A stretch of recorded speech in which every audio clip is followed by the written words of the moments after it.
Rice is our staple food. Number 2, it is grown in hot countries. Number 3, it is sown in June and July. Number 4, it is reaped during winter. Number 5, it is then called paddy. Number 6, we hogs it in threshing horse meal. Number 7, we make many kind of food from rice. Its straw is used for thatching.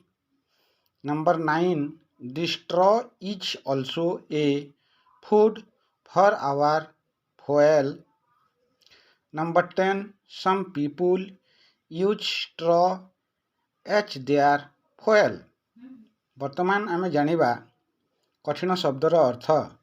ଷ୍ଟେପଲ୍ food ପ୍ରଧାନ ଖାଦ୍ୟ, ଥ୍ରେସିଂ ହର୍ସ ଢିଙ୍କି, ସୁନ୍ ବୁଣାଯାଏ, ରିପେଟ୍ କଟାଯାଏ। Thank you for watching.